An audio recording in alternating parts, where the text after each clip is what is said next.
Nicolas Sarkozy en Israël et à Ramallah aujourd'hui. Une visite très politique où il a été question de relance du processus de paix, mais aussi du boycott d'Israël après la polémique Orange.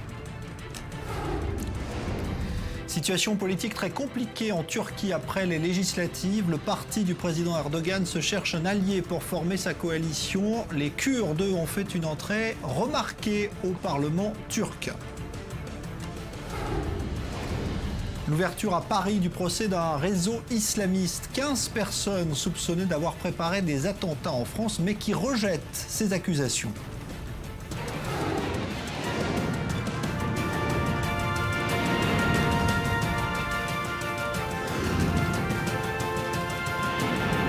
Le Grand Direct, avec Jean-Charles Banoun. Bonsoir à tous. C'est une visite très politique qu'a effectuée aujourd'hui l'ancien président français Nicolas Sarkozy en Israël et à Ramallah. Rencontre avec Netanyahou et Abbas au moment où la France tente de relancer ses négociations de paix, mais aussi en pleine polémique sur le boycott d'Israël suscité par les récents propos du patron d'Orange. Reportage Léa Berdugo et aussi Elsa Moury. Journée marathon pour Nicolas Sarkozy. L'ancien président de la République est en visite express en Israël. 24 heures où se mêlent politique et économie. Après une rencontre avec l'ancien président de l'État d'Israël, Shimon Peres, direction la résidence du Premier ministre où l'attend Benyamin Netanyahou. La visite n'est pas politique, nous assure-t-on. Nicolas Sarkozy s'est ensuite rendu dans cet incubateur de start-up nommé JVP. Au programme, une rencontre avec plusieurs entrepreneurs français installés en Israël. Mais la politique n'est jamais très loin, alors que Stéphane Richard, le PDG d'Orange, va se rendre en Israël pour, dit-il, réaffirmer l'engagement du groupe après ses propos prononcés au Caire. Nicolas Sarkozy se dit totalement opposé à n'importe quelle forme de boycott. Le boycott d'Israël est inadmissible. Je ne dis pas qu'il y avait une volonté de boycott de la part de cette entreprise. Mais je dis que ce n'est pas comme ça qu'on fera la paix.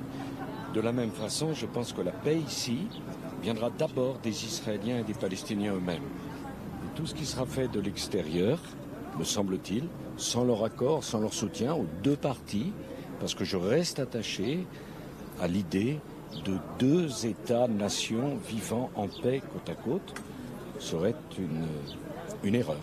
Également évoqué le processus de paix au Proche-Orient. Nicolas Sarkozy s'est montré légèrement critique envers le gouvernement français et son initiative qui doit être présentée à l'ONU avant septembre. Il me semble toujours curieux lorsqu'on prend des initiatives sans demander le soutien, l'avis des gens qui sont concernés. Ça me paraît dangereux. Parce que qui peut imaginer qu'on pourra contraindre Israéliens et Palestiniens à faire la paix sans eux? Direction ensuite la résidence présidentielle où un entretien avec le chef de l'État Reuven Rivlin a été programmé, puis Ramallah où il a rencontré le président de l'autorité palestinienne Mahmoud Abbas. Pas de déclaration choc de la part de l'ancien président. Cette visite, très bien ficelée, a réussi le coup de force d'éviter les polémiques. Alors, cette visite se poursuit ce soir dans un exercice plus familier pour Nicolas Sarkozy, celui de conférencier. Il a prononcé un discours ce soir justement à la conférence économique d'Herzliya, tout près de Tel Aviv. C'est là qu'on va retrouver d'ailleurs Léa Berdugo. Bonsoir Léa. Bien d'ailleurs, sur quoi a porté l'intervention de Nicolas Sarkozy ce soir ? Écoutez, sur plusieurs points, mais premièrement sur l'économie, thème qu'il a voulu être au centre de sa visite depuis ce matin. Il s'est d'ailleurs rendu dans un incubateur de start-up un peu plus tôt dans la journée où il a rencontré donc des entrepreneurs français installés en Israël. Il a ainsi, lors de son discours au sein de cette conférence, salué le miracle d'Israël, le miracle économique. Le pays a fait le choix de la formation, de l'éducation et on voit ce que ça donne actuellement. Il s'est également prononcé une nouvelle fois contre le boycott, il a dit qu'il était illégal, illégitime. Il ne s'est pas prononcé spécifiquement sur l'affaire d'Orange, mais a réaffirmé son opposition à tout boycott de façon générale. Il s'est également exprimé sur la sécurité d'Israël, qu'il a dit être une nécessité. Et également, dernier point, il a rappelé la nécessité de deux États-nations. Il a insisté sur le mot nation pour une meilleure solution durable et qu'il espère voir venir vite. Alors Léa Berdugo, la politique française n'est pas absente également de ce déplacement puisqu'il en a profité pour rencontrer les sympathisants des Républicains en Israël, son parti. Oui, on a presque vu un Sarkozy en campagne. Il avait un public acquis. Il a été accueilli au cri de Sarkozy président. Toutefois, certains militants ont été déçus de son discours. Certains attendaient un programme bien plus détaillé. Il a demandé aux francophones qui étaient présents ici de s'impliquer au sein des Républicains et d'agir toujours un peu plus vite. Il a été ovationné à son accueil, donc il a reçu un accueil des plus favorables ici. Il s'est senti un peu en terrain conquis. Merci Léa Verdugo. Et puis justement à propos de la France, eh bien, Nicolas Sarkozy sera fixé sur son sort judiciaire, cette fois au mois de septembre, puisque c'est en septembre que la justice examinera les pourvois formés contre ces mises en examen dans l'affaire des écoutes liées à l'affaire Bettencourt. La Cour suprême des États-Unis vient de trancher ce soir un long débat juridique concernant le statut de Jérusalem. Les citoyens américains nés à Jérusalem ne pourront pas y faire mentionner Israël. Daniel Haïk, bonsoir. Bonsoir, bonsoir. Alors, c'est une nuance importante parce que, évidemment, ça nous ramène au statut de Jérusalem, mais pour les Américains, en tout cas, c'est un débat qui est tranché, pas d'Israël, inscrit donc à côté de Jérusalem. Oui, c'est un vieux débat. C'est un débat qui a débuté il y a plus de 10 ans par une requête d'une famille juive américaine qui voulait inscrire son fils nouveau-né dans le passeport et mentionner qu'il était né à Jérusalem, entre guillemets, Israël, entre parenthèses, Israël. Et c'est une requête contre le département d'État et qui se référait à une loi qui a été votée par le Congrès américain en 2002 et qui stipulait qu'effectivement, les citoyens américains nés à Jérusalem pourraient mentionner le fait que Jérusalem est la capitale de l'État d'Israël et dans l'État d'Israël. Or, il s'agit là, en fait, finalement, ce n'est qu'une partie d'un bras de fer qui oppose le Congrès américain à l'administration américaine, au président américain. Et là, il s'agit des présidents, que ce soit des présidents démocrates, comme par exemple Barack Obama ou Bill Clinton, ou les présidents républicains comme George Bush. Qui était opposé. George Bush s'était opposé. Le principe des présidents américains, de l'administration, on va dire, du pouvoir exécutif, était de dire on ne peut pas statuer sur Jérusalem, sur le statut définitif de Jérusalem, avant un accord de paix, avant que les négociations entre Israéliens et Palestiniens n'aboutissent. Et donc, il s'agit depuis le début d'un bras de fer entre le Congrès d'un côté, qui est plus traditionnellement pro-israélien, et l'administration Obama, qui est plus réservée, qui est plus à cheval sur l'importance des négociations de paix israélo-palestiniennes. Et donc, finalement, aujourd'hui, le juge président de la Cour suprême, Anthony Kennedy, a statué que il ne pouvait y avoir qu'un seul son de cloche qui sorte de Washington, et ce son de cloche devait être celui du président américain. Donc, pas de reconnaissance de Jérusalem comme étant ville capitale de l'État d'Israël. Et il faut souligner, Jean-Charles, que ce n'est pas une véritable surprise parce que aucun État, on va dire, n'a reconnu par exemple l'annexion de la partie est de Jérusalem en 1967 donc il n'y a pas de distinction finalement entre la partie ouest et est. Il n'y a pas de distinction. Ouais. On revient même quasiment au statut de Jérusalem de 1948 que les nations voulaient être un statut international. Et donc il n'y a aucun État qui ne reconnaît Jérusalem comme capitale de l'État d'Israël. Et cela explique donc la raison, même en France par exemple, même la France ne reconnaît pas Jérusalem. Et tout Français qui veut par exemple faire un passeport au consulat général de France à Jérusalem, eh bien s'il est né à Jérusalem, eh bien il ne fera mention que de Jérusalem comme État. C'est un peu particulier. Il ne sera pas fait mentionner Israël, l'État d'Israël, comme État souverain dans lequel Jérusalem se trouve. Et donc, c'est une situation particulière qui, d'une certaine manière, prouve une forme d'érosion, on va dire, concernant le statut de Jérusalem. Ça aurait été difficilement imaginable de mettre l'accent sur ce point-là il y a une quinzaine ou une vingtaine d'années, de par le fait que, par exemple, Jérusalem s'est développé sans aucune contestation de la communauté internationale. Il y a des dizaines et presque des centaines de milliers d'habitants juifs de Jérusalem qui ont construit, qui vivent dans des quartiers comme le quartier de Gilo, comme le quartier de Ramoth, y compris comme le quartier d'Ar Homa, qui vivent dans la partie est de Jérusalem sans qu'il n'y ait eu de véritable contestation. Aujourd'hui, c'est remis sur le tapis.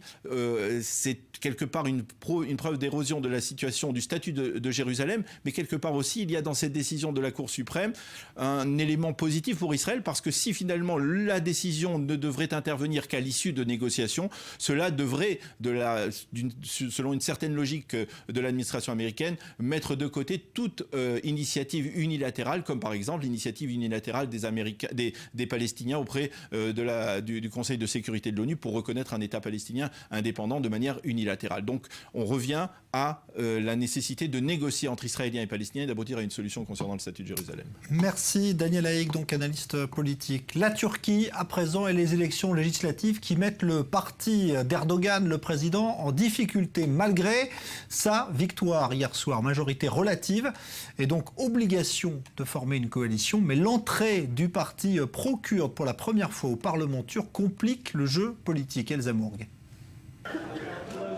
Il peut bien sourire, sa victoire est encore plus belle que celle promise par les sondages. L'avocate de 42 ans et dirigeant kurde, Selahattin Demirtas, a confirmé dimanche soir sa position de leader incontournable de la scène politique turque. Son parti, le Parti démocratique du peuple, HDP, a obtenu 13% des voix, raflant 80 sièges de députés, mettant fin ainsi à la majorité parlementaire du président Recep Tayyip Erdogan, qui essuie sa première défaite politique en 13 ans de règne sans partage. Il aura désormais bien plus de mal à faire réformer la Constitution comme il l'avait promis pour accorder plus de pouvoir au président. À partir de ce soir, il n'y a plus de débat sur le régime présidentiel. Il n'est plus question de dictature. C'est le choix et le droit du peuple qui s'est exercé en son âme et conscience. Et à partir de ce soir, le HDP ne sera plus jamais tenu à l'écart d'aucun projet ou d'aucun programme concernant la Turquie et tous ses peuples. Coups de feu et de klaxons, feux d'artifice et des chants jusque tard dans la nuit à Diyarbakir, surnommée la capitale kurde de Turquie. À l'annonce des résultats, la population kurde, qui représente 20% des Turcs, a laissé éclater sa joie. La campagne avait été particulièrement violente et le parti kurde a essuyé plusieurs attentats. Évitons l'effusion de sang et allons vers la fraternité. Le président doit comprendre qu'il y a des Kurdes dans ce pays et il y a une problématique kurde. Si Dieu le veut, ce problème sera résolu et tout le monde va vivre ensemble dans la paix. Mais tous les Kurdes ne sont pas aussi optimistes. En le privant de majorité parlementaire, le parti kurde a donc contraint Recep Tayyip Erdogan à former une coalition et son parti islamo-conservateur aurait tout intérêt à s'allier avec le parti nationaliste du MHP, arrivé 3e au scrutin. Une formation d'extrême droite qui s'est montrée clairement hostile à la reprise des négociations de paix entre le gouvernement turc et les formations kurdes qui réclament leur autonomie. Pendant la campagne, les principaux partis d'opposition avaient tous refusé la possibilité d'une alliance avec Erdogan. Mais ce dernier a appelé dès ce lundi les partis d'opposition à prendre leurs responsabilités et à le rejoindre dans une coalition. Dans ce nouveau processus, il est d'une importance cruciale pour tous les partis politiques d'agir avec la sensibilité nécessaire et d'adopter une attitude responsable pour préserver l'atmosphère de stabilité et de confiance ainsi que nos acquis démocratiques. Le président a 45 jours pour former un gouvernement. S'il n'y arrive pas, il pourra alors convoquer de nouvelles élections. Alors justement, depuis Istanbul, on va retrouver en duplex Barsin Inanç, qui est journaliste au quotidien Hürriyet Daily News. Bonsoir à vous, Barsin. La question ce soir, c'est effectivement de savoir si Erdogan peut réussir à former une coalition. Les Turcs se sont réveillés à une journée où il y a beaucoup d'inconnus parce que justement le parti au gouvernement qui avait la majorité jusqu'à maintenant, elle n'a plus la majorité. Donc il va falloir qu'il y aura un gouvernement de coalition, mais on ne sait pas comment cette coalition se formerait. Donc ce qui va se passer est que l'AKP pour le moment, ils sont en train de voir leur stratégie. On attend que le Premier ministre rencontre le président Erdogan. Et normalement, c'est le président Erdogan qui va autoriser le Premier ministre, c'est-à-dire l'AKP, pour former le gouvernement. Et pour le moment, les signes que nous recevons de l'AKP, c'est qu'ils veulent rester au pouvoir. Mais évidemment, former la coalition ou un gouvernement de minorité pourrait être difficile parce que déjà les Kurdes, ils ont fermé les portes, la partie kurde a fermé la porte à une coalition, même à un gouvernement de minorité. Le parti, les deux autres partis aussi, quand ils vont entrer dans les discussions, ils vont évidemment avoir des conditions. Donc, ce serait un peu difficile de former un gouvernement de coalition. Et si jamais il n'y a pas de gouvernement, et il y a beaucoup de gens qui pensent que ce serait assez difficile, dès aujourd'hui, on a commencé même d'avoir des nouvelles élections, car s'il n'y a pas de gouvernement dans 45 minutes, le président a le droit d'appeler pour des nouvelles élections. Alors justement, Barsine, les Kurdes qui entrent au Parlement, est-ce que cela va aussi permettre de régler une fois pour toutes ce dossier politique entre la Turquie et le Kurdistan? Le fait que la partie kurde a reçu 13%, ce n'est pas tellement attendu. Avant les élections, on n'était même pas certaine s'ils allaient passer le 10%. 13%, c'était quand même une surprise et c'est une grande réussite en ce qui concerne la partie kurde. C'est vrai que c'est les Kurdes eux-mêmes qui ont fait cette réussite, parce que jusque-là, cette partie qui était conçue comme la partie politique du PKK, qui est acceptée comme une organisation terroriste, et cette partie-là, leur vote, c'était dans les 6%. Et on sait et c'est certain que les Kurdes qui votaient pour le parti qui était au gouvernement, pour le AKP, alors ils ont changé, ils sont tous partis pour le HDP, pour le parti kurde. Mais aussi, il y a un grand nombre de Turcs qui avant n'étaient pas des grands sympathiseurs du problème kurde.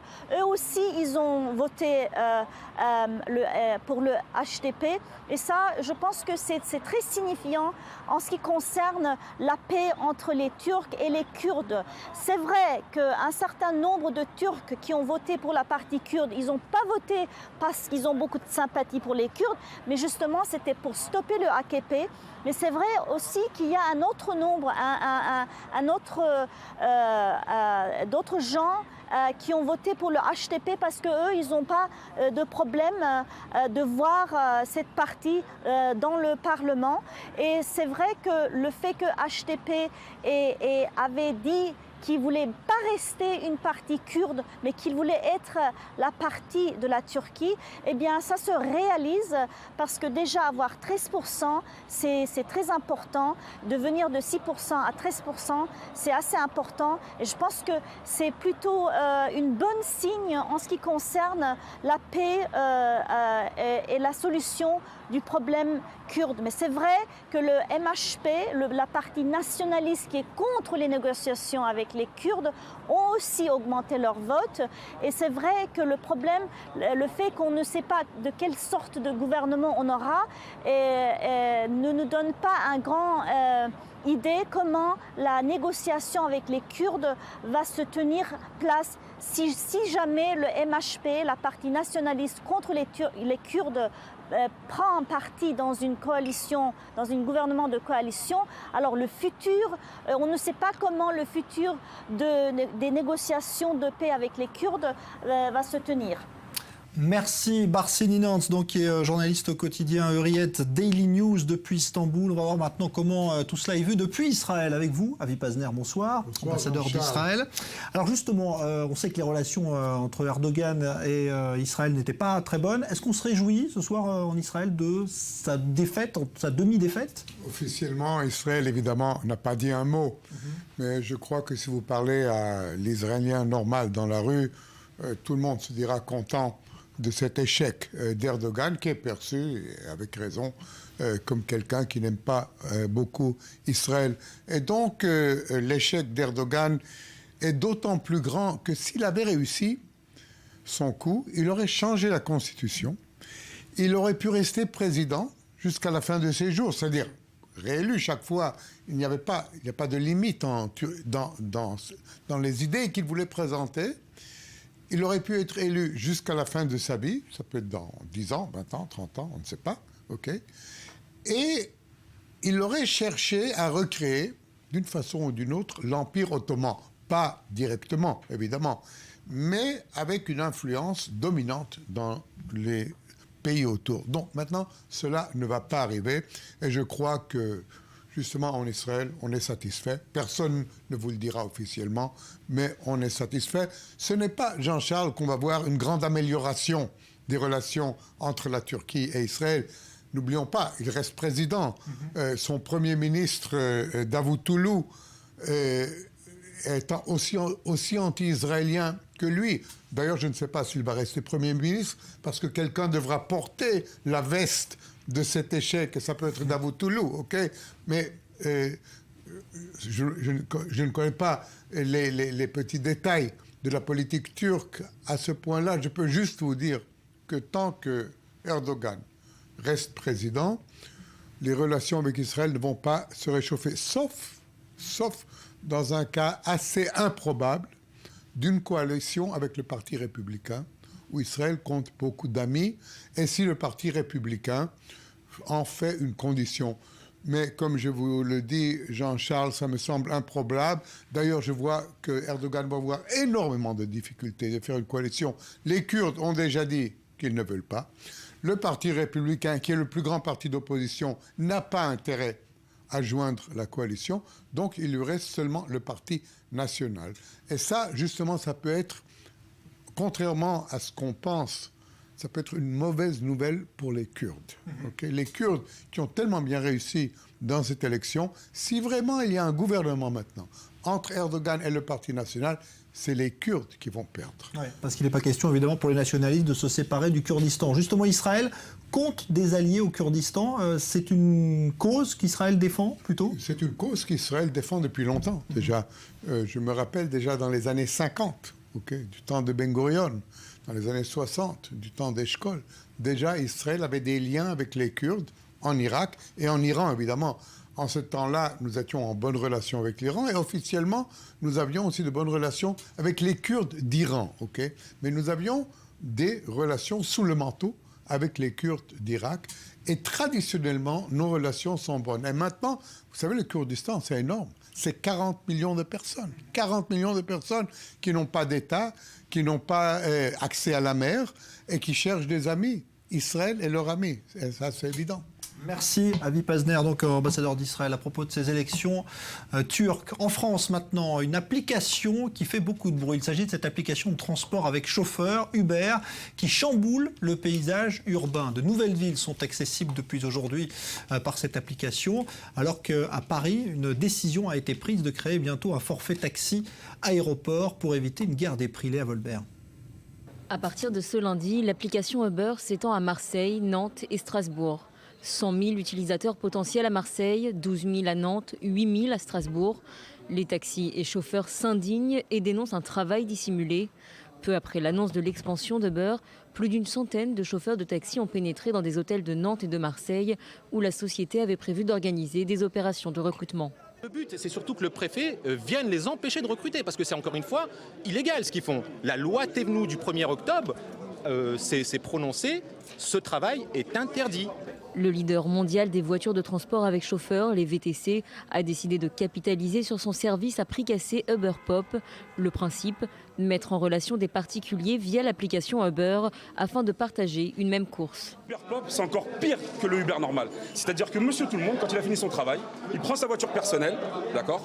Il a son téléphone avec son application, et il ramasse les gens dans la rue, il emmène les gens au restaurant, chez eux, à l'aéroport, à la gare, en boîte de nuit. Donc il fait quoi ? Il fait du taxi, on est d'accord ? Du taxi clandestin légalisé. Le service Uber Pop a valu à Uber une condamnation à une amende de 100 000 € par le tribunal correctionnel de Paris fin 2014. La société a fait appel. Le préfet du Nord l'a finalement interdit à la fin du mois de mai pour concurrence déloyale envers les taxis. Une fraude à la fois fiscale et sociale. Vous avez affaire à des gens qui recrutent des gens, des imposteurs, qui profitent de la misère des gens, qui débarquent dans des villes où il y a un besoin d'emploi, mais en leur faisant miroiter qu'ils allaient réussir à gagner leur vie, alors que c'est totalement faux. C'est-à-dire là, on est dans un partage de misère. Pourtant, Uber ne semble pas s'inquiéter du mécontentement des taxis et des chauffeurs. En France, la société de VTC revendique plus d'1 million d'utilisateurs réguliers pour son application, dont 400 000 qui recourent à Uber Pop. Alors justement, le gouvernement français tente de réagir et d'organiser un petit peu cette concurrence sauvage. Bonsoir Johanna Citruc. Bonsoir Jean-Charles. Ce qui veut dire que les taxis vont devoir bientôt appliquer les tarifs forfaitaires, en tout cas pour les aéroports. Oui, jeudi dernier, le gouvernement avait annoncé qu'à partir du 1er mars 2016, des tarifs forfaitaires seraient donc mis en place pour les courses en taxi entre Paris et ses aéroports, donc Charles de Gaulle et Orly. Eh bien, ce lundi, l'autorité de la concurrence elle-même a émis un avis favorable à ce principe. Elle préconise tout de même de le limiter aux véhicules en maraude, c'est-à-dire les véhicules qu'on peut héler, qu'on peut attraper à la volée dans la rue. Pourquoi ? Parce que l'objectif de tout ça, c'est de rendre les taxis plus attractifs par rapport aux VTC, donc vos véhicules de transport avec chauffeur, mais aussi de protéger les consommateurs les plus vulnérables, notamment les touristes. Or, les clients ont a priori moins de chances de se faire avoir, de se faire berner lorsqu'ils passent par une réservation. Alors, à quoi peut-on s'attendre en termes de prix ? Alors, les prix officiels devraient être publiés par le gouvernement en août prochain, mais déjà l'autorité de la concurrence a émis ses propositions. 50 € maximum pour un trajet Paris, rive droite, Roissy-Charles de Gaulle, 55 € pour la rive gauche. Quant à Orly, il faudrait compter un maximum de 35 € pour la rive droite et 30 € pour la rive gauche. Bonne nouvelle ou pas pour les taxis ? Eh bien, pas nécessairement. Par exemple, selon un barème de la préfecture de police de Paris, une course en taxi entre Paris et Roissy, ça coûte généralement entre 40 et 80 €. Entre Paris et Orly, c'est entre 25 et 50 €. Au final, certains clients risquent d'être perdants, d'où la proposition donc, de l'autorité de la concurrence d'appliquer un prix maximum sur ces forfaits. Sinon, le risque, c'est qu'une fois de plus, eh bien, le consommateur se tourne vers les VTC, alors qu'ils ont déjà pas mal d'avantages par rapport aux taxis classiques. Donc il y a par exemple la licence à payer. La licence, c'est quand même 240 000 €, donc c'est quelque chose. Ils sont aussi auto-entrepreneurs, ce qui n'est pas le cas des taxis classiques qui sont considérés comme des indépendants. Les indépendants ont beaucoup plus de charges que les auto-entrepreneurs. Merci Johanna Citruc. Et puis également en Afrique du Sud, en attendant son procès prévu en appel au mois de novembre prochain, eh bien l'athlète handisport Oscar Pistorius va être libéré sans doute le 21 août prochain. C'est ce qu'annonce aujourd'hui l'autorité pénitentiaire. Mais Pistorius, qui a été condamné à 5 ans de prison pour le meurtre de sa fiancée, sera placé en résidence surveillée. Et puis bien sûr, il n'en a pas fini avec la justice puisqu'il y aura donc un procès en appel. On va marquer une pause et on va se retrouver dans un instant pour évoquer un autre procès, celui d'un réseau islamiste qui s'est ouvert aujourd'hui à Paris sous très haute surveillance. À tout de suite.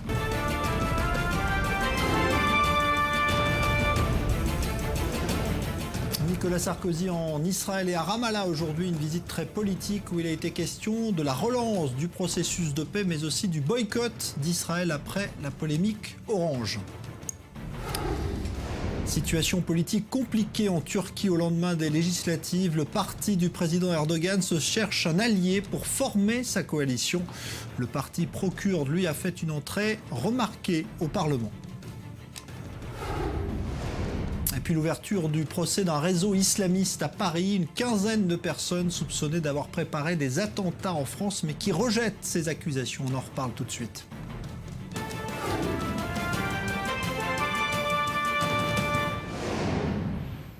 Procès sous haute surveillance donc qui s'est ouvert cet après-midi à Paris devant le tribunal correctionnel, celui d'un groupuscule islamiste soupçonné d'avoir préparé des attentats mais dont les membres ont pu être arrêtés à temps. Il s'agit de Forsan Alizza, littéralement les cavaliers de la liberté, 15 personnes jugées au total. Julia Ganancia. Lutte contre l'islamophobie et rigorisme religieux ou risque réel d'attaque islamiste. Le procès du groupe Forsan Alizza, les Cavaliers de la Fierté, s'est ouvert ce lundi à Paris. Ils sont 15 à comparaître jusqu'au 23 juin et doivent répondre de participation à un groupe formé en vue de la préparation d'actes terroristes. Au centre du dossier, Mohamed Amchalan, 37 ans, chef de Forsan Alizza, a fondé le site du même nom officiellement pour lutter contre l'islamophobie. Mais la virulence de certains propos le conduira lui-même devant le tribunal en 2011 pour provocation à la discrimination raciale ou religieuse. De son côté, la défense dénonce l'absence de démonstration tangible de projets terroristes. Maintenant, il y a les paroles, il y a les actes, il y a des mots malheureux sans doute, il y a un radicalisme religieux effectivement, mais moi j'attends la preuve d'une préparation d'un acte terroriste. en l'espèce, on me dit que ce groupement voulait enlever un juge. Je ne trouve rien qui confine à cette conclusion-là. Le groupe organise des manifestations et s'invite avec fracas dans les prières de rue de la capitale. Début mars 2012, une enquête est ouverte et les membres du groupe suivis de près par les services de renseignement. Des enquêteurs évoquent au fil de l'instruction un projet d'enlèvement d'un magistrat à Lyon. Certains voulaient s'en prendre à des épiceries cachères et à ce qu'ils appellent des ennemis de l'islam, comme Fabrice Robert, chef du parti Bloc Identitaire. La perspective de passer à l'action était non seulement prouvé dans le dossier, mais était clairement assumé par un certain nombre de responsables qui assumaient parfaitement les attentats qui avaient eu lieu dans le passé contre les tentatives contre Charlie Hebdo ou dans l'affaire des caricatures, notamment contre Theo Van Gogh en Hollande. C'est bien toute la difficulté de ce procès, de la liste de commerces juifs à l'évocation d'un attentat contre Libération, en passant par l'élimination de responsables d'extrême droite et l'enlèvement d'un juge. Aucun de ces projets n'a donné lieu à un commencement d'exécution. Ce sera donc à la justice de trancher. Les prévenus risquent jusqu'à 10 ans de prison. Et puis en Belgique, un important coup de filet antiterroriste de la police aujourd'hui. Une quinzaine d'arrestations dans les milieux djihadistes tchétchènes. Écoutez justement ce qu'en dit ce soir le procureur fédéral de Belgique. Dans le premier cas, c'est un problème de filière djihadiste. Ça veut dire que dans ce dossier, une personne est revenue de Syrie. Elle était blessée, elle est revenue en Belgique pour se faire soigner. Nous avons eu des informations relativement à cette personne et une enquête a démarré. Et on s'est rendu compte qu'on avait affaire à une structure organisée qui visait à encourager des personnes à se déplacer en Syrie pour aller y combattre. Dans le deuxième dossier, celui de Malines-Louvain, cela concerne la préparation d'un attentat, c'est-à-dire un groupement de personnes qui nourrissaient un projet, le cas échéant, qui aurait pu se développer lorsque le dispositif actuellement en vigueur en Belgique pour garantir la sécurité aurait été levé. Alors pourquoi est-ce qu'on a fait ces opérations de manière coordonnée ? Parce qu'elles concernent un même milieu tchétchène et que l'on s'est rendu compte que les deux groupes de personnes concernées avaient des liens entre elles et que donc il fallait procéder de manière simultanée afin de ne pas porter préjudice lorsqu'on intervenait d'un côté à ce qui se passait de l'autre côté. Et puis nous sommes 3 ans après les attentats de Toulouse et notamment celui qui a visé l'école juive Ozar Torah. Où en sont justement les indemnisations des victimes de ces attentats? C'est une question que nous allons poser justement à maître Simon Cohen qui est en ligne avec nous depuis Toulouse. Bonsoir. Bonsoir. Vous êtes l'avocat justement des victimes et des familles des victimes de l'école juive de Toulouse, donc attentat commis par Mohamed Merah. D'abord, est-ce que cette indemnisation a lieu et dans quelles conditions a-t-elle eu lieu jusqu'à présent? Alors, nous en sommes au stade des négociations avec le Fonds de garantie des victimes d'infractions et d'actes de terrorisme.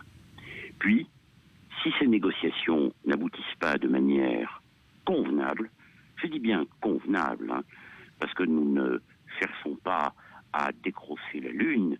D'ailleurs, quand on a porté des enfants en terre, on est déjà en enfer. Il ne s'agit pas de décrosser la lune.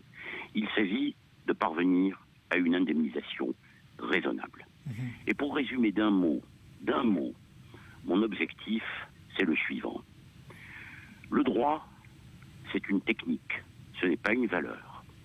Le droit est au service d'une valeur qui est la justice. Le droit, c'est l'abstraction de la forme. La profondeur, c'est ce qui est humain.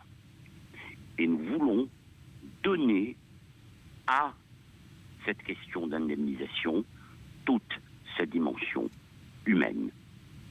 Si on prend le cas justement de la famille Sandler, maître Cohen, où il y a justement donc eu le père qui a été tué et puis les 2 enfants, cela laisse évidemment une épouse, une veuve, qui se retrouve toute seule. Comment là, dans ce cas-là, en l'espèce, on justifie justement et on arrive à obtenir et à faire valoir le préjudice?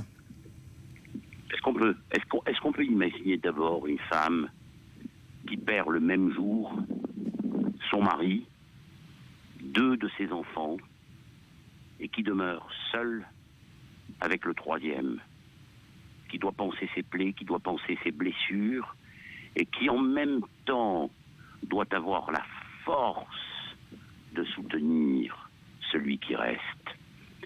Et lorsque l'on dit à cette personne-là, que l'indemnisation du préjudice moral sera par exemple de l'ordre de 200 000 €. Est-ce que c'est acceptable? Est-ce que c'est suffisant? Est-ce que c'est décent? Est-ce que ce n'est pas confondre la juste indemnité et l'aumône de simple veste? Et puis cette femme qui se retrouve seule, privée de son mari, est-ce que c'est décent de discuter le principe même du préjudice économique? Comment? Elle ne subit pas de préjudice économique. Elle ne subit pas de préjudice économique pour elle et pour son enfant. C'est là que se font les discussions. Maintenant, lorsque l'on prétend qu'aucune indemnité n'a été versée, c'est inexact. Elles ont reçu des acomptes, des provisions, mais nous sommes très loin de l'indemnisation digne, simplement digne, parce que quelque part, c'est un problème de dignité aussi. Et pour les parents montsonégaux qui voient leur fille tuée sur les yeux, sous leurs yeux, et qui, parce que c'est leur raison d'être, ils ont tout donné pour cela, continuent de diriger, d'enseigner cette école, marchent tous les jours, sur le pavé de la cour où s'est écoulé le sang de leur enfant. Est-ce qu'on sent pas immédiatement qu'il y a là une dimension particulière, spécifique? Et pour les camarades qui étaient dans la cour, qui ont vu leurs amis détruits sous leurs yeux. Merci Maître Simon Cohen. Merci beaucoup. Je rappelle que vous êtes donc l'avocat des familles donc des victimes de l'école de Zaratora, avec donc ces indemnisations qui, on l'a compris, ne sont toujours pas terminées 3 ans après donc ces attentats de Toulouse. En Syrie, un raid de l'aviation syrienne sur la province d'Idlib a fait 49 morts aujourd'hui. Le raid a visé un village tenu par les rebelles où s'étaient rassemblés également de nombreux civils. Chloé Demoulin. Les destructions et le chaos règnent toujours en Syrie. Ce lundi, plusieurs dizaines de civils ont trouvé la mort dans des bombardements. Les forces aériennes du gouvernement visaient une province du nord-ouest du pays dominée par les rebelles. Au même moment, des représentants de l'opposition entamaient des discussions au Caire en quête d'un nouveau souffle.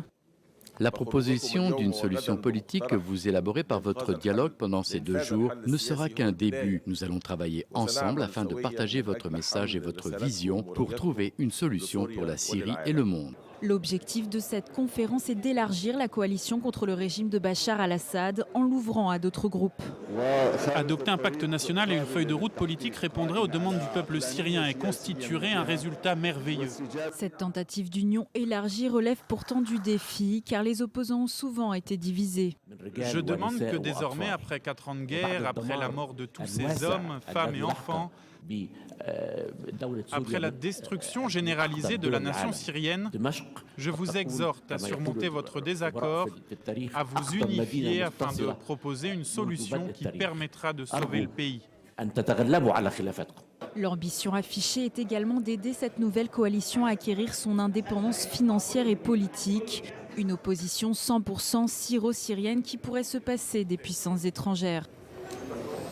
Et puis justement, sur le théâtre de ces conflits, on le sait, il est de plus en plus difficile pour les journalistes de rapporter de l'information fiable. Ce qui veut dire que les réseaux sociaux ont tendance à remplacer les journalistes de terrain avec parfois des dérives. C'est le cas en Irak où une information a fait état d'un village irakien libéré de l'emprise de l'État islamique par des miliciens. Mais il s'agissait en réalité d'un canular. Mathias Inbar. La guerre en Irak contre l'État islamique. Ces combats, ces morts, ces ruines, mais également ces blagues, que certains qualifieraient de mauvais goût. C'est l'histoire de 2 amis, Ahmad et Firas, 2 ex-irakiens chiites vivant à Londres. Pour faire face à leur ennui, ils décident d'inventer le nom d'un petit village à proximité de la ville sainte de Karbala en Irak. En arabe, Shishwa, littéralement en français, la baratte, cet ustensile qui sert à fabriquer du beurre. Les 2 compères inondent alors la toile de messages sur cette bataille héroïque livrée par les milices chiites et surtout la victoire face aux djihadistes de Daesh. Ils vont jusqu'à éditer des fausses cartes avec l'emplacement du village, ici, sur cette image, et ces noms de villes très évocateurs, pot de margarine, pot de yaourt et pot de beurre. Pire, il détourne des débats sur la chaîne américaine CNN en inscrivant via Photoshop la question suivante: que devrions-nous faire à propos de Chichwa? Un canular qui fonctionne puisque 48 heures après sa publication, certains tweets d'Arabie Saoudite accusent Daesh d'avoir déserté Chichwa, une fausse info reprise dans la foulée par les milices chiites pro-irakiennes, se vantant d'avoir repoussé victorieusement l'État islamique. Alors de Barat à Baratin, il n'y a qu'un mot. La réalité, elle, est moins drôle. L'État islamique contrôle plus de 40% du territoire irakien. En plein débat sur le boycott visant Israël à l'étranger, une étude américaine vient démontrer ce que pourrait coûter le boycott à Israël économiquement, alors qu'un accord de paix avec les Palestiniens aurait des retombées économiques positives de part et d'autre. Elie Hotchenberg avec Joseph Emmanuel. Si les considérations morales, diplomatiques ou culturelles n'étaient pas suffisantes pour justifier la résolution du conflit israélo-palestinien, une nouvelle étude propose une bonne raison de faire la paix.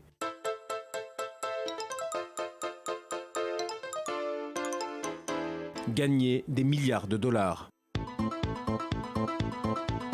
D'après une étude du laboratoire d'idées Rand Corporation, un accord de paix injecterait 123 milliards de dollars dans l'économie israélienne dans les 10 premières années. Les Palestiniens, de leur côté, bénéficieraient d'une rentrée d'environ 50 milliards de dollars. En termes de revenus mensuels par habitant, les Palestiniens jouiraient donc d'une augmentation de 36%, soit 1000 dollars, contre 5% pour les Israéliens, représentant 2200 dollars par mois et par habitant. Ce rapport analyse 5 différents scénarios envisageables. La solution à 2 États, un retrait unilatéral coordonné, un retrait unilatéral non coordonné, une résistance non violente, enfin une révolte violente. Et le résultat est sans équivoque. Les bénéfices économiques varient sensiblement en fonction du niveau de coopération des deux camps. Prenons le cas d'une révolte sanglante. D'ici 2024, le PIB par habitant chuterait de 46% côté palestinien contre 10% en Israël. Un manque à gagner d'environ 250 milliards de dollars pour Israël. Autre cas de figure, un retrait israélien de Cisjordanie. Si une telle entreprise se fait en coopération avec les Palestiniens et la communauté internationale, les effets sur l'économie israélienne seraient quasi nuls. En revanche, les Palestiniens gagneraient environ 8 milliards de dollars en une décennie. Un retrait non coordonné coûterait donc 20 milliards de dollars à Israël, résultat des frais de relogement des citoyens évacués. Une résistance non violente, notamment par le biais de pressions économiques internationales et d'appels au boycott, coûterait à Israël 80 milliards de dollars. De leur côté, les Palestiniens perdraient 12 milliards de dollars. Une évidence sort donc de ce rapport. Les deux parties ont intérêt à faire la paix.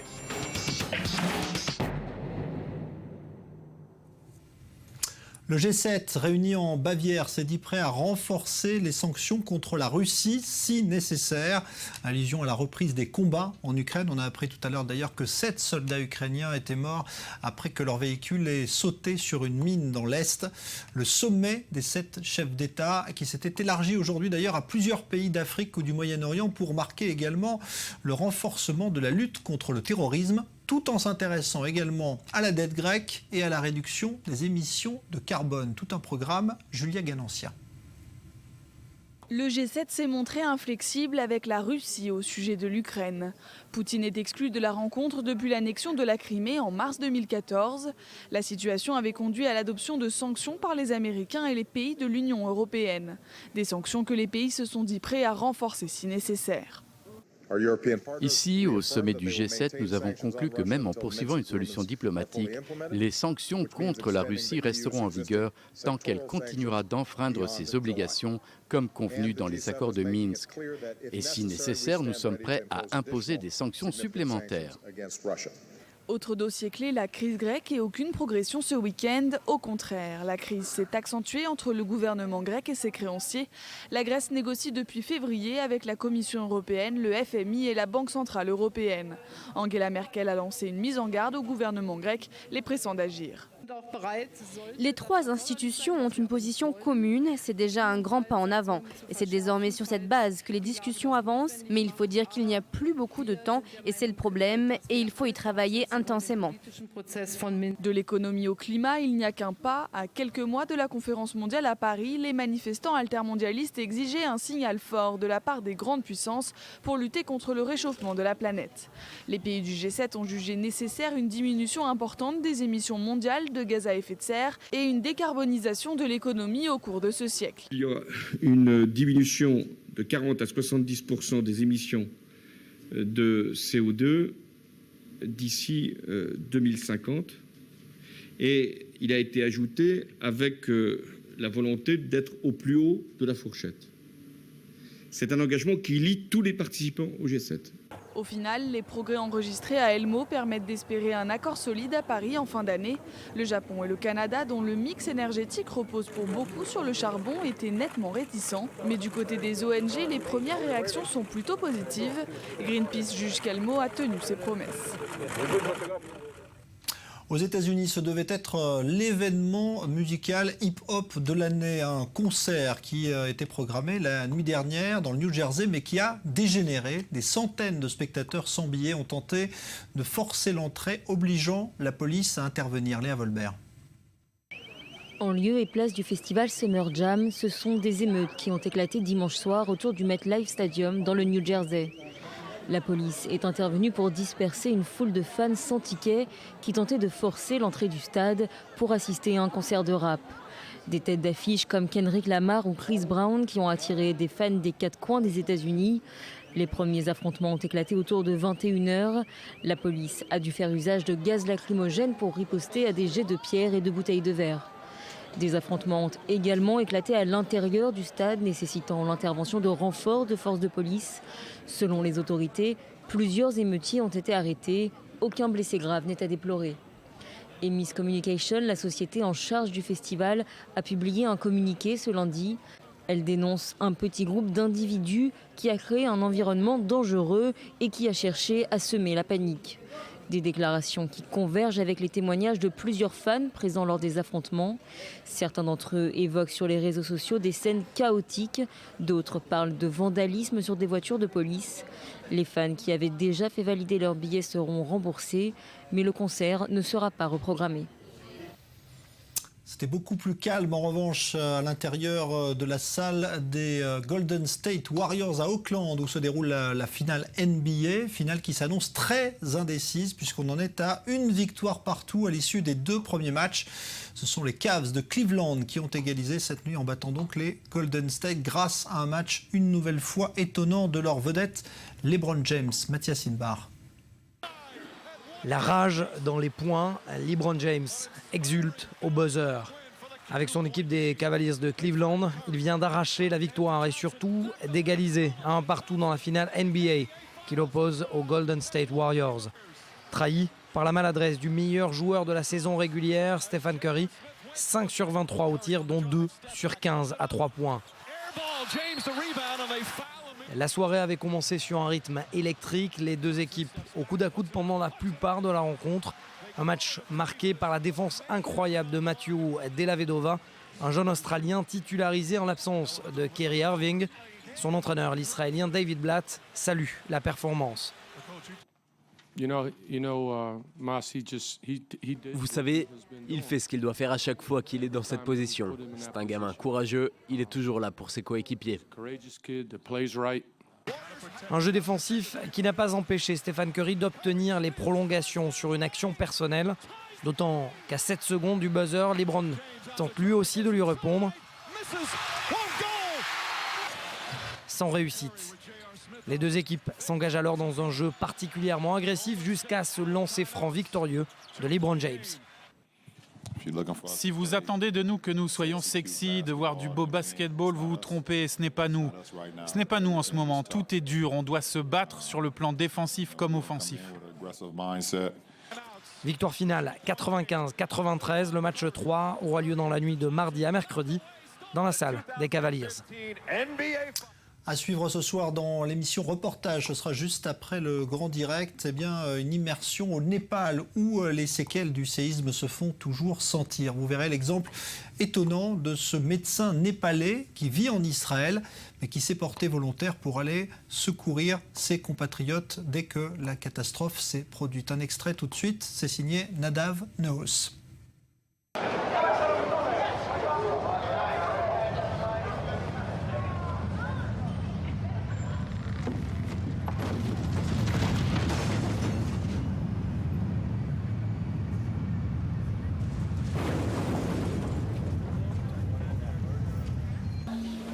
Quelques semaines à peine après le terrible séisme au Népal, la vie semble avoir repris son cours dans les rues de Katmandou.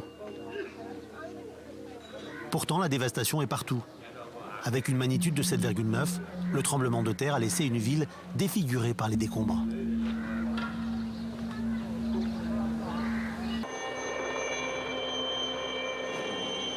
Venus de tous les coins du globe, des équipes de secours d'urgence se sont mobilisées. L'équipe envoyée par l'armée israélienne est arrivée sur le terrain, parmi les premières.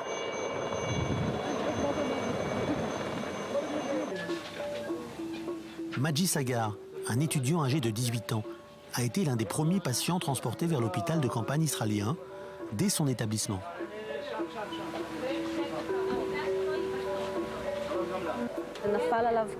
Un mur s'est effondré sur lui et lui a arraché le bras.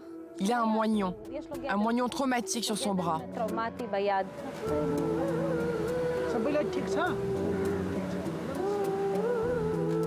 Krishna Kasishawa est un médecin népalais qui effectuait son stage de spécialisation en Israël lorsque le tremblement de terre s'est produit.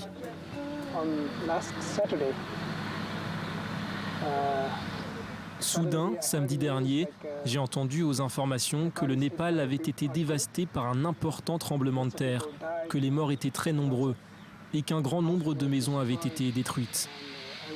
Je souhaitais avoir l'opportunité de retourner au Népal pour aider de mon mieux. Le premier tremblement de terre s'est produit il y a déjà 2 semaines. Pourtant, des blessés continuent d'arriver à cet hôpital de campagne. La plupart viennent de régions reculées, où la destruction a été encore plus terrible et où les survivants ont été totalement coupés du reste du pays.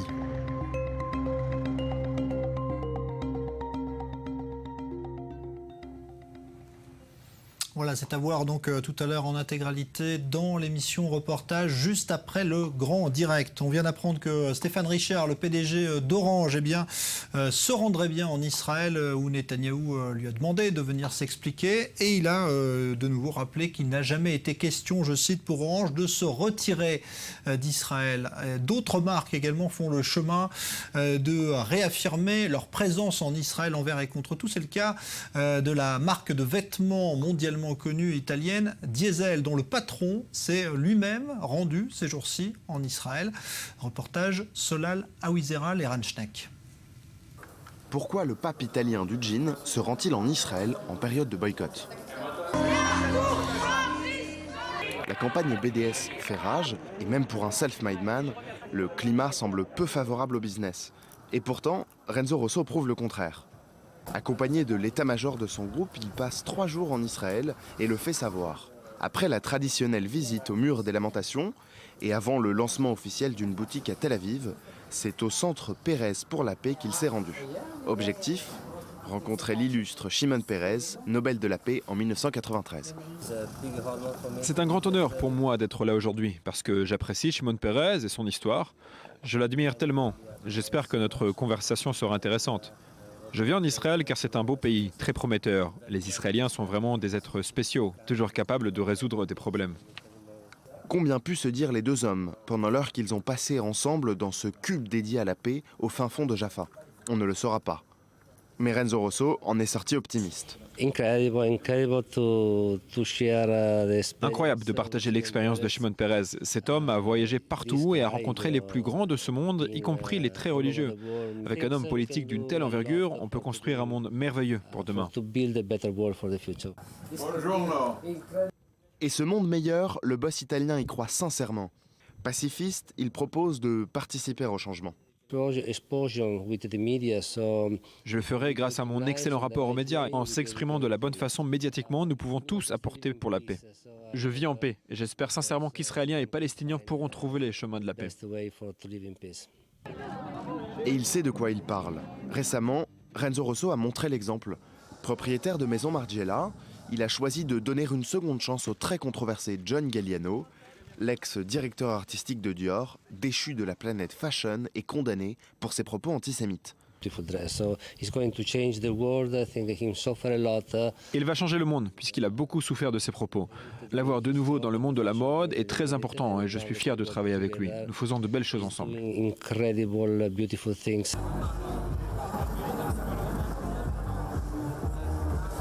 Cette visite très symbolique en Israël s'est conclue, comme il se doit dans la mode, avec une grande fête en plein cœur de Tel Aviv. Au programme, l'inauguration d'une boutique et la rétrospective sur les 20 ans de la marque. Vidéos de défilés, jeans exposés, pubs, cocktails, paillettes et buffets avec en prime la célèbre DJ Ninette Tayeb à la guitare. Dans l'ombre de son boss, le très discret Nicolas Formicati, nouveau directeur artistique du groupe, célèbre pour avoir conçu la robe en viande de Lady Gaga.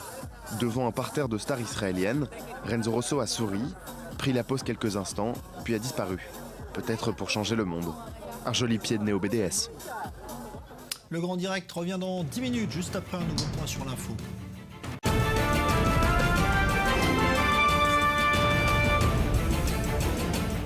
Alors on en a parlé déjà, il y aura cette semaine à Tel Aviv un événement de retentissement mondial, c'est la Gay Pride. Et puis c'est également l'occasion pour le mouvement gay de fêter ses 40 ans ce week-end. 40 ans également pour faire le point sur la recherche contre le sida, cette maladie apparue au début des années 80 et qui avait décimé au départ la communauté homosexuelle de San Francisco.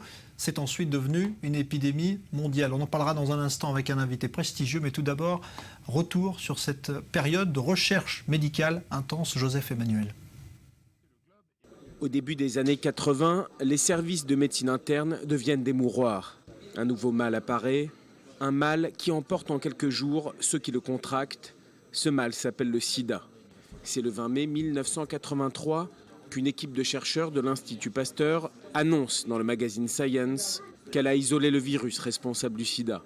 2 ans plus tôt, un bulletin épidémiologique américain avait donné l'alerte. À New York comme à San Francisco, de nombreux décès d'hommes jeunes évoquent l'émergence d'une forme rare d'infection. Frappant lourdement la communauté homosexuelle puis les toxicomanes, le sida enflammera les préjugés les plus primaires. En France, comme aux États-Unis, les chercheurs savent que le temps presse. La maladie est en passe de devenir une pandémie, mais les rivalités franco-américaines sur la primauté de la découverte entravent les processus de dépistage. 3 ans plus tard, sous le gouvernement Chirac, le sida devient une maladie à déclaration obligatoire. Les cas de sida avérés obtiennent alors le statut de maladie de longue durée, des maladies prises en charge à 100%. Le traitement est alors limité à la prise d'AZT, seul médicament actif dans la lutte contre la maladie.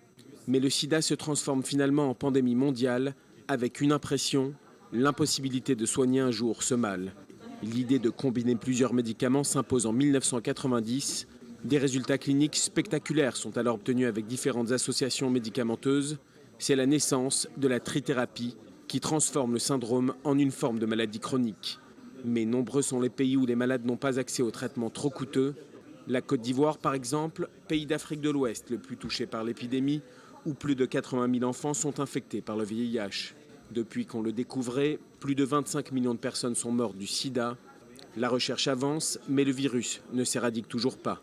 En France, 150 000 porteurs du VIH prennent depuis plus de 20 ans des cocktails de médicaments antirétroviraux.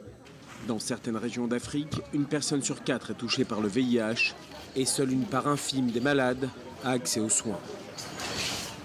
Alors justement, l'inventeur de ce traitement révolutionnaire, la trithérapie, eh bien il est là, docteur Jacques Lebovitch, bonsoir. Je suis inventeur, j'étais le premier à le faire, mais je veux dire, c'était assez évident qu'il fallait le faire. Bon, en tout cas, c'est vous qui faites régulièrement justement le point sur les avancées de la recherche contre le sida. Et c'est pour ça que vous êtes là à Tel Aviv d'ailleurs cette semaine. Je suis là parce que les LGBT, les gays et lesbiens, font leur grande réunion à laquelle je ne participe pas d'habitude. Moi, je suis gay et lesbien d'honneur, au plus, mais voilà, je suis sympathisant si on veut, mais je n'en fais pas partie.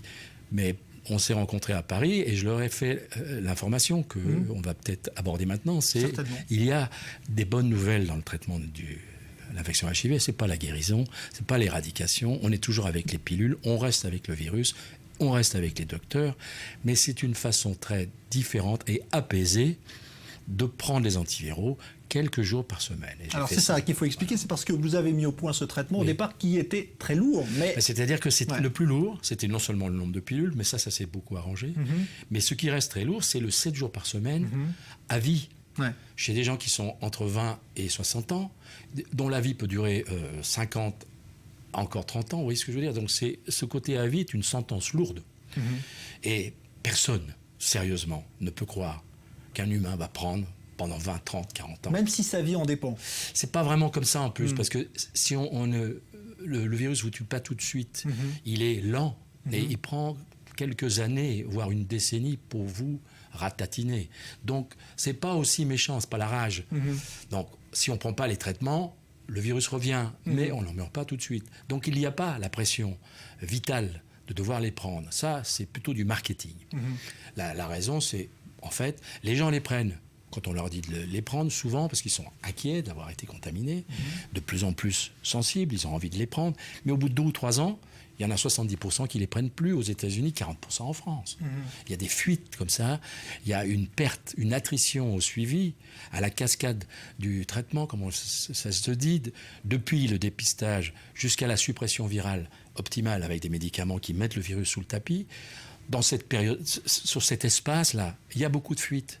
Donc, on n'est pas au top de ce qu'on pouvait faire, et il se trouve que j'ai pu, parce que HIV le veut bien, on peut en reparler, c'est pas moi qui l'ai inventé, c'est HIV qui a décidé qu'il n'avait pas besoin de plus de 7 jours de traitement, de 4 jours de traitement par semaine, et même quelques fois. Donc ça, c'est la nouveauté aujourd'hui. C'est ça la nouveauté, mais c'est une nouveauté qui date de 12 ans maintenant, parce que j'ai commencé en 2003.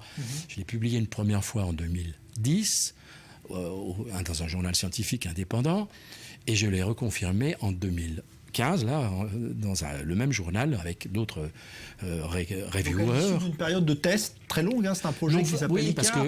C'est ICAR, intermittent, cycle court, les antirétroviraux efficaces. Ça fait longtemps, c'est des explorations de traitement, c'est pas de la recherche expérimentale. Je suis médecin, je fais des prescriptions, et j'ai convaincu mes patients peu à peu, parce que j'avais repéré que HIV le voudrait bien, on pouvait suspendre le vendredi, samedi, dimanche. Puis après, le jeudi, vendredi, samedi, dimanche. Et puis après, le mercredi, vendredi, samedi, dimanche. 5 jours par semaine, off, 2 jours par semaine. 70% de mes patients aujourd'hui sont à 2 jours par semaine, et pas à 7. Voilà. Et sans que vous ayez eu le temps de me poser la question, c'est, mais alors, qu'est-ce que c'est que ces recommandations qui imposent universellement, et de façon tout à fait légitime, on peut dire, 7 jours par semaine? Ben, j'ai dit, ils sont un peu en retard. Ils n'ont pas appris ce que moi j'ai appris et qu'on aurait pu tous apprendre, c'est que HIV, au bout de 6 mois de traitement, où on lui tombe dessus tous les jours avec une tri ou une quadrithérapie, on le met sous le tapis, au bout de 6 mois, la situation est très différente. Il est réduit à presque rien, il est encore là. Si on ne prend plus les traitements, il va revenir, mais il ne va pas revenir tout de suite. Le système du patient est dans un état de quiétude relative, la physiologie immunitaire est pacifiée, et ça, c'est très défavorable au virus. Et il prend plus de 7 jours pour rebondir si on espace les prises. Et ICAR a juste utilisé ces espaces d'inertie pour infiltrer ces intermittences brillantes à la fin. Oui, parce que c'est vrai que c'est impressionnant de voir, si je vous montrerai demain, 7 jours, 5 jours, 4 jours, 3 jours, 1 jour par semaine. Le patient que je montre, ça fait 5 ans qu'il est 1 jour par semaine et qu'il avait 3 millions de copies au départ. C'est pas qu'il en avait 3. Ça vaut pour tous les patients Ça vaut pour 90% des patients, à mon avis. La cohorte des 94 que j'ai publiée là, c'était des gens qui avaient beaucoup souffert du virus, qui étaient avec lui depuis 10 ans, 15 ans. Ils avaient eu le sida, ils avaient eu les premières thérapies. C'était pas des perdreaux de l'année. C'était vraiment des vétérans qui avaient survécu à tout ça et qui ont d'ailleurs accepté de prendre le risque avec moi. Je leur disais, écoutez, on prend un risque parce que personne ne l'a fait avant, mais on va contrôler plus souvent le virus et on verra bien s'il monte sa tête. Il n'a pas montré. 4 jours par semaine, c'est un sans faute. Et le 4 jours par semaine, on peut le faire chez 90% des gens qui sont déjà sous traitement aujourd'hui. Mais il faut le faire avec un médecin qui vous supervise. Et là, il y a un hic. Parce que les médecins, ils attendent qu'on ait changé la règle. Et pour changer la règle, il faut demander au corps de régulation de bien vouloir le faire.